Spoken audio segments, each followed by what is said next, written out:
insightful analysis, and of course, the biggest stories breaking and how they shape our nation. Yesterday, I had a solo flight. Some of you viewers, regular viewers, might be wondering, where is Femi Ojo? Anyways, Femi Ojo is not here. He's been working hard. So we decided to say, Femi Ojo, you deserve to take a leave. So take a leave, enjoy yourself. And while you're at it, there are some places you can actually visit. They are cool places. Did you know you can actually visit the Maldives as a Nigerian without a visa? Aha. So I think you should try that. Go to the Maldives and perhaps other places like the United Arab Emirates. You can go to Dubai. Aha. I had a nice time in Dubai at some point. So you can do that as well. But today, I won't be alone on the show. Joining us on the newspaper review today is a public affairs analyst. And today, we'll be looking at the newspaper headlines together. Joining us on the show this morning is a public affairs analyst, Ladiji Alabi. Good morning. Good morning. It was good to show again this morning. Absolutely. Thank you for joining us. It's a pleasure. Very soon we'll dive deep into the issues in the news as we bring you the newspaper headlines. Once again, welcome to Morning Spring on Western Spring Television. We'll take a short break. When we return, we go straight to newspaper reviews. Stay with us.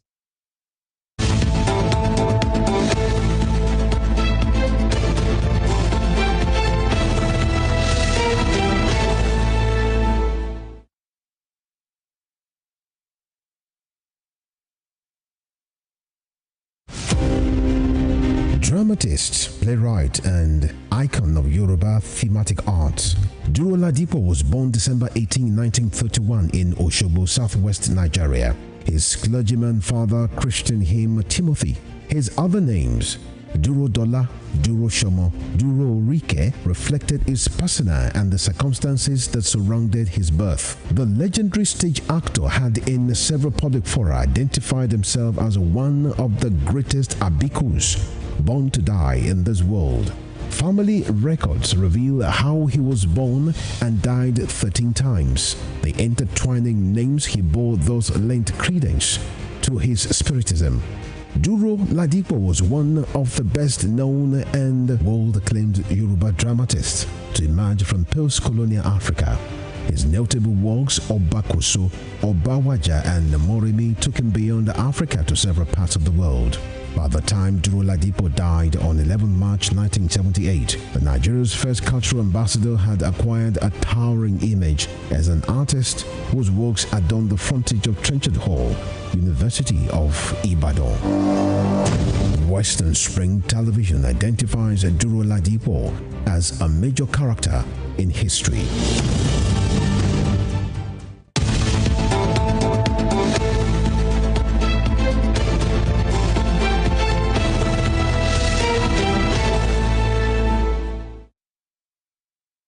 Thank you for staying with us. This is Morning Spring on Western Spring Television. The newspapers are in, and let us take a look at some of the stories on the front pages of the newspapers.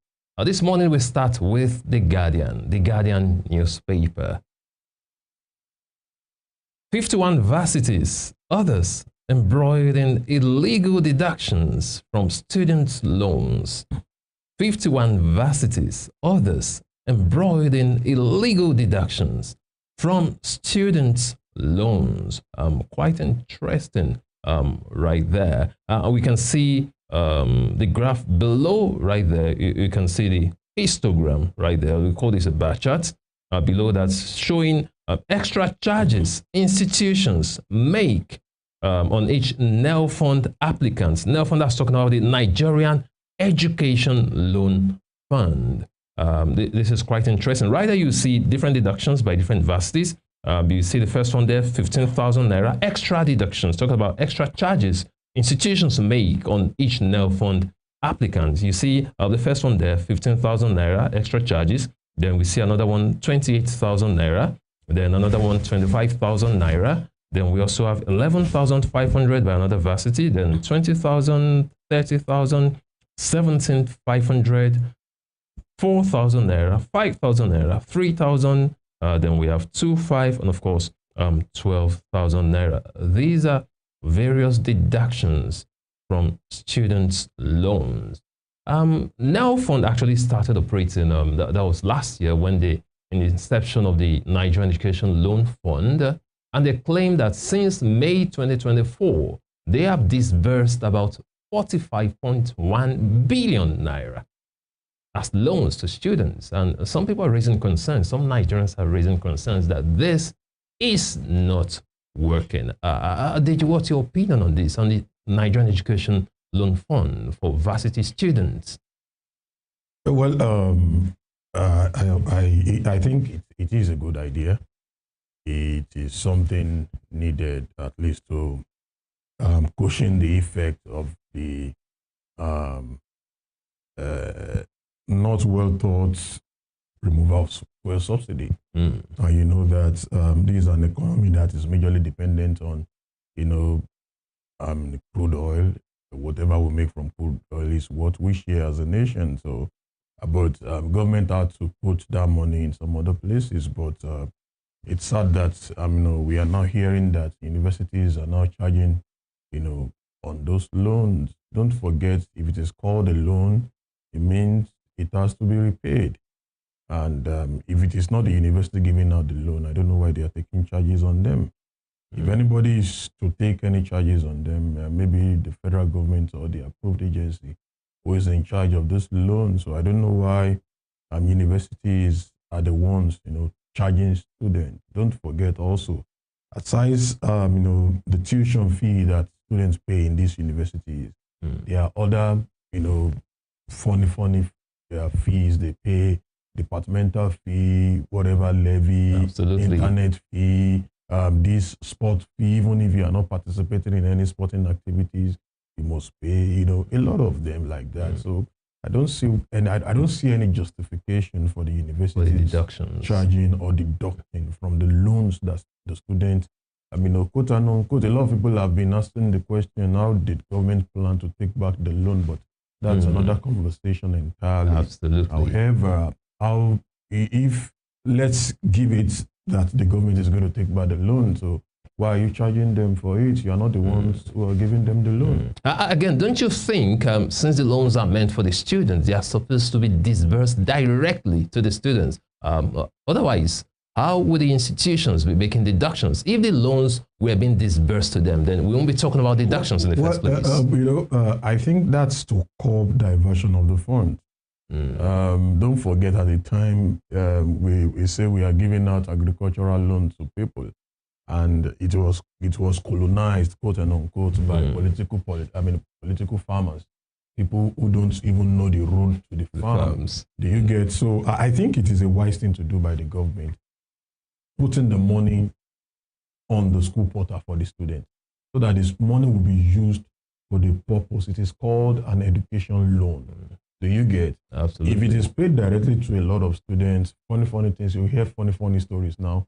Somebody might have used the money to, go on and play bets. Somebody might have used it and invest on that scam that crashed about a week or thereabouts ago. So I think it is a wise thing for the government to have done.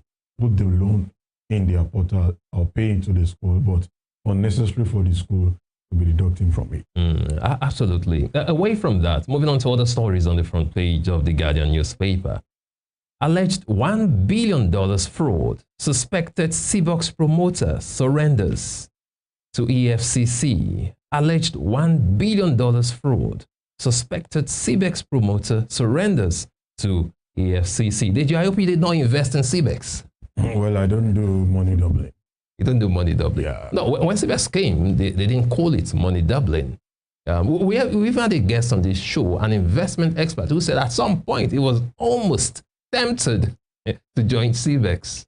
The problem with Nigerians is that we are not good students of history. And so far, we are not good students of history. We keep failing in that course. Then stuff like this will keep occurring and reoccurring. I was telling someone last week, I said, this will not be the last one. Don't be surprised another one is incubating already. Absolutely. Because number one, MMM came, a lot of Ponzi scheme like that came, and in different disguise, put your money, don't worry, something will be working for you after 2 weeks. I tell someone, if it is an investment, if you tell me, okay, this is a farmland, I know people get duped in any business, but if it is not a physical business that I know, okay, so I'm buying a shares from a bank, I see a farmland, come and invest in it. I'm not interested. Because all these, okay, if you do it, you just be pressing something, the money will be doubling, the money will be doing. I know it is some people at the back end controlling this thing, and by the time they are done making their own money, it is just for them to remove one alphabet from the code, and the website is gone. Absolutely. And you don't have anybody to trace. You don't. Anyway, thankfully, the promoter submitted to EFCC. Let's just the submission of the promoter. What would that do? Let's hope they recover the funds for the investors. Ziggy, I can tell you for free that no funds will be recovered. This is Nigeria. That's a prediction, right? I can tell you for free that no fund will be recovered. Let's see how that plays out. Away from that, moving on to other stories on the front page of the Guardian newspaper. Ohaneze urges Tinubu to accept peace move by pro-Biafra agitators. Ohaneze urges Tinubu to accept peace moves by pro-Biafra Biafra agitators. Away from that, JAMB, Peter Obi, bicker over early exam schedules. JAMB, Peter Obi, bicker over early exam schedules. You'll find a story on page 5 of the Guardian newspaper. Away from that, court orders Aisha Achimugu to honor EFCC invitation. Court orders Aisha Achimugu to honor EFCC's invitation. You will recall businesswoman Aisha Achimugu, who had a 50th birthday celebration, and she shut down an island somewhere. I mean, spent so much money, then came back to Nigeria and also shut down, Abuja for her 50th birthday celebration. And a lot of Nigerians raised eyebrows. Where did she get all the money from? And EFCC actually invited her, but since then she's been evasive. Now a court has ordered her to appear. I think at some point she actually got an injunction to stop the EFCC from probing her. What do you think, Deji? When people spend such money, I mean, when I read the story, I saw the company she owns, and sincerely, I've never heard of that company before. Into medical equipment business, I know a little about that particular industry. I've never heard that name before. And I'm like, how come? I know the biggest names in that industry. She doesn't come close to any of them. But when she did that, a lot of people said, where did she get the money from? Well, it's not the first time in Nigeria where we see people spend money lavishly, and what we get to do is to celebrate them. Oh, he has money. We even compare. Oh, his wedding is bigger than the wedding of so and so person. We'll never care about where anybody gets money from. And now the EFCC that is all out trying to, question her, invite her. Well, I will always have a question for EFCC. What have they done to Yaya Bello? What have they done to Betta Hedu? Interesting. What have they done to political thieves who have squandered our money? Is it not that they come to a particular political party and all their sins are forgiven? Absolutely. It is a shame that we keep, EFCC just keep being a political tool in the hands of the government. They have all the powers when they want to harass powerless, civilians. They have all the powers to, barge into people's houses at the middle of the night. But when it comes to political actors, they are powerless. That's when their chairman will have all the English of this world to qualify why they did not engage. Do you get? Absolutely. So it is sad if EFCC is getting serious with this money laundering, whatever. A lot of people should be in jail by now. A lot. But our politicians are wise in their, as a matter of fact, the current national chairman of the ruling party at the national level has EFCC case, and he even went to a court in Kano State that he should not be tried. You see how ridiculous our politicians can be. He went to a court, and guess what? He's the national chairman of the party, and also he was given a board chairman by the president. It speaks volume about how we run our things in Nigeria. But I think if EFCC want to really clean their name, both this particular person and other political... See, I'm not against EFCC doing their job. If you see people who engage in internet fraud, arrest them, prosecute them. put them behind the bars. Political office holders who steal our money, arrest them, prosecute them, put them behind the bars. But if you take this one, okay, he's not a politician, you handle him with iron hand, and you say a politician should begin to, sweet talk things, it doesn't make sense, and people will not take you seriously. Absolutely, absolutely. Away from that, moving on to other stories, still on the front page of the Guardian newspaper. Customs receives 6 cargo scanners, target 67 in 20 years. Customs receives 6 cargo scanners, target 67 in 20 years. 2027, INEC seeks law to strip president of power to appoint resident electoral commissioners.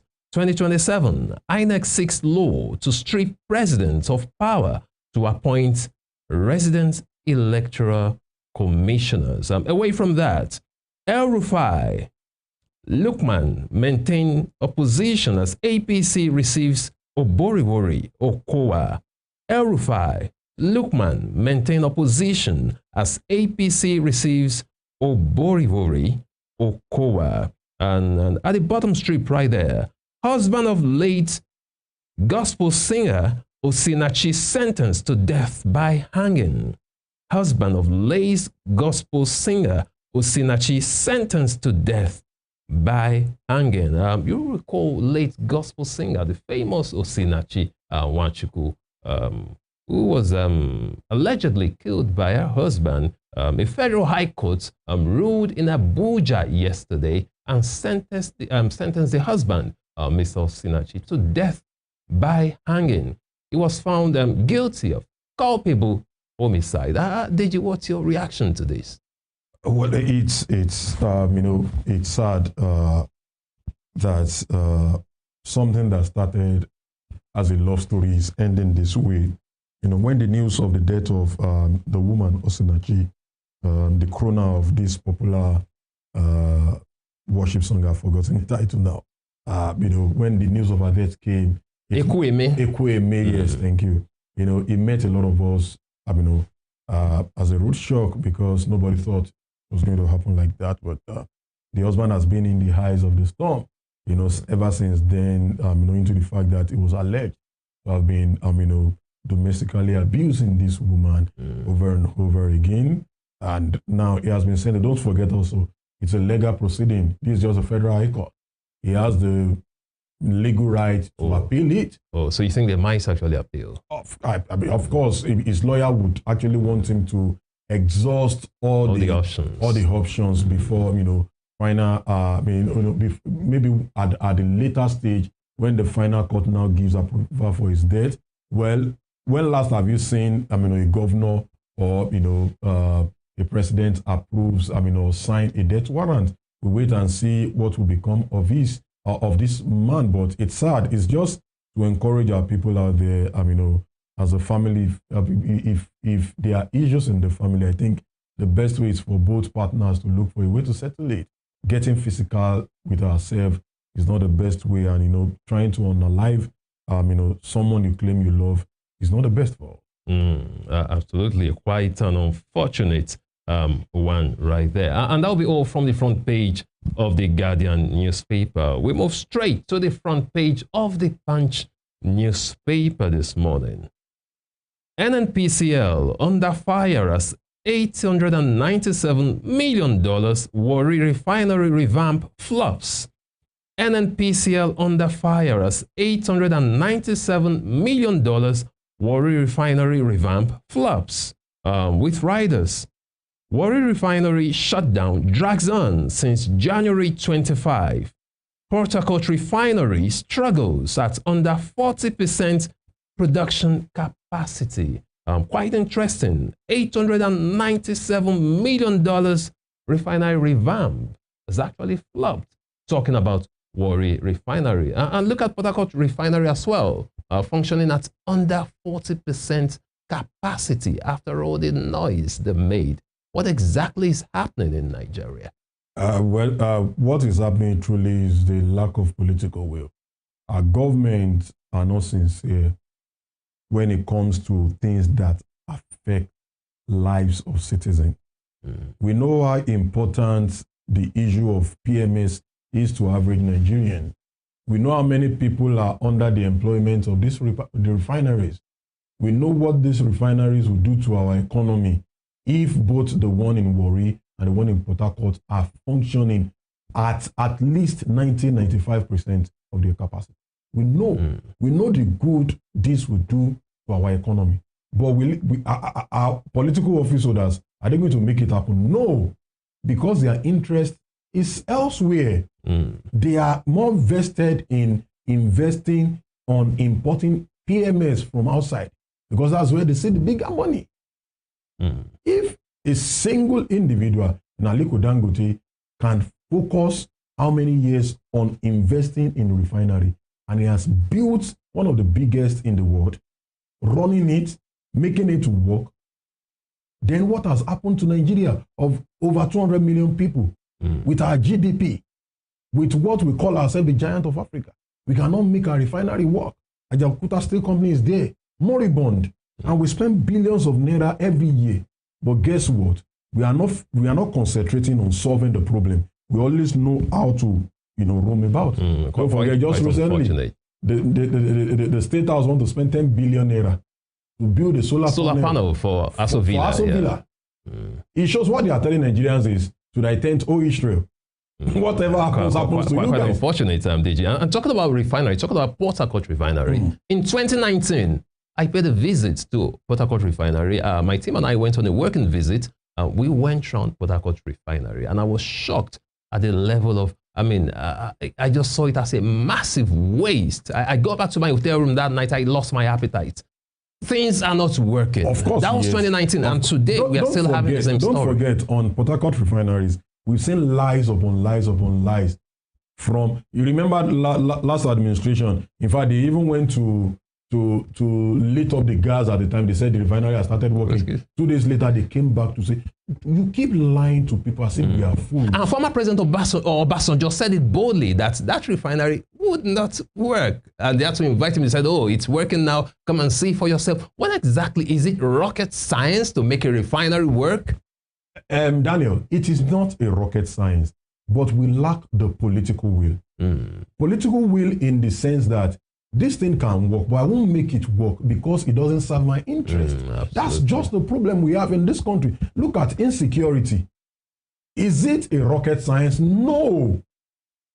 See how much we invest in our military every year. Is it that our military are that poor? No. They are one of the best in Africa. But the problem is sabotage. Even political leaders who sabotage the effort of these military guys. And you turn around to tell them, oh, very ridiculous statement. We now have low dangerous or low whatever terrorist group. You now begin to re-engage them, reintegrating them into the society. You tell them they are repentant, Boko Haram, they are repentant, this and that. It is ridiculous. So the government, if you know you will not be able to run these refineries, why don't you go into public-private partnership? Absolutely. Look at private investors who have the money to invest in these refineries, work with them, set modalities in place. Let Nigerians enjoy for once, for crying out loud. Absolutely. Away from that, moving on to other stories on the front page of the Punch newspaper this morning. Papal elections guided by Holy Spirit, not politics. That's according to Archbishop. Papal elections guided by Holy Spirit, not politics. Talking about elections for the Pope. Away from that, diaspora voting. INEC pushes for constitutional amendments. Diaspora voting. INEC pushes for constitutional amendment. You find a story on page 56 of the Punch newspaper. Hurricane Tinubu. More governors will join APC. Ganduje boasts. Hurricane Tinubu. More governors will join APC. Ganduje boasts. Away from that, tension among Soniade's children over music legends' whereabouts. Quite interesting. Moving to the bottom strip now. Massive power outage grounds trains, internet in Spain, Portugal, France. Massive power outage grounds trains, internet in Spain, Portugal, and France. And you see right there, you see the picture of people stranded at train terminals in those places, talking about Spain, Portugal, and France as a result of power outages. Away from that, obedience tackles Sanwo-Olu over attack on Peter Obi.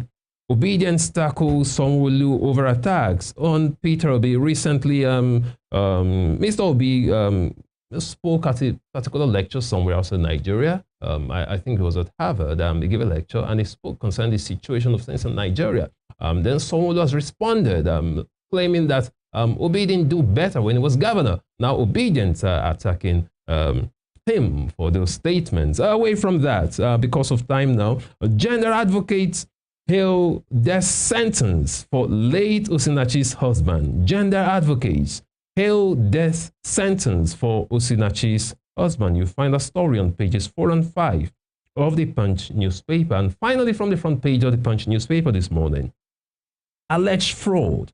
Court orders businesswoman Achimugu's appearance. Alleged fraud. Court orders businesswoman Achimugu's appearance. And that'll be all from the front page of the Punch newspaper.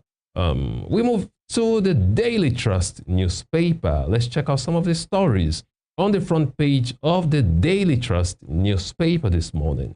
We can win without governors. That's according to El Rufai. We can win without governors. That's El Rufai. What's your reaction to that? El Rufai has been, scheming. We know him as a strategist as well. Now he's coming out to say that they can actually win, that the coalition can win without governors. Well, the first question I would like to ask former Governor Nasiru El Rufai is: the coalition, is it in the best interest of Nigerians, or just to struggle power from Bola Ahmed Tinubu? Don't forget there was a coalition that ousted former President Goodluck Jonathan, and now that's why we are here. We are today. People who only wanted, they are interested in, let's go there to Aso Rock, and we get there, nothing to show for it. So, but in a real society, in realism, of course, the power resides with the people. Absolutely. A governor doesn't have more than, yes, they have the whatever. Don't forget, he said the same thing about Peter Obi before the 2023 election. Yeah. He doesn't have structure. And in one more state. He won 11 states. If you had the FCT, 12. 12 states. Without any governor. Without any governor. So it shows that power resides with the people. But don't forget the people you are dealing with also. They know how to do their things. You see mutilated results all over the places. You see results from River State. A place APC has never won. APC has never had 25% in River State. But it turned out today, mutilated results all over. Let's leave River State for another day, because we know what happened in River State. I'm only trying to pick some of these things out. That if El Rufai is saying without governors, yes, it is true. The power resides with the people. But with the political office that makes the voice of the people count. You saw the Kogi election. The result of the election was busy flying around at 8 a.m. And that was the same result INEC announced. You saw Edo State mutilated results. And that was the same result INEC announced. And they've gone to the tribunal. The tribunal said, oh, yes, that's the confirmed result. It shows there is a big... See, Absolutely. There are fundamental issues we need to look at. INEC reform, judiciary, they need to sit up. They are not showing Nigerians that they are truly, the last hope of the common man. Quite unfortunate right there. Away from that, moving on to other stories on the front page of the Daily Trust newspaper this morning. NEC Delta Caretaker Committee top agenda as PDP National Working Committee meets today. NEC Delta Caretaker Committee top agenda as PDP National Working Committee meets today. Away from that, Tinubu is isolated. That's according to Baba Ahmed. One begins to wonder, what does it mean by Tinubu is isolated when he's actually getting more supporters as the day goes by?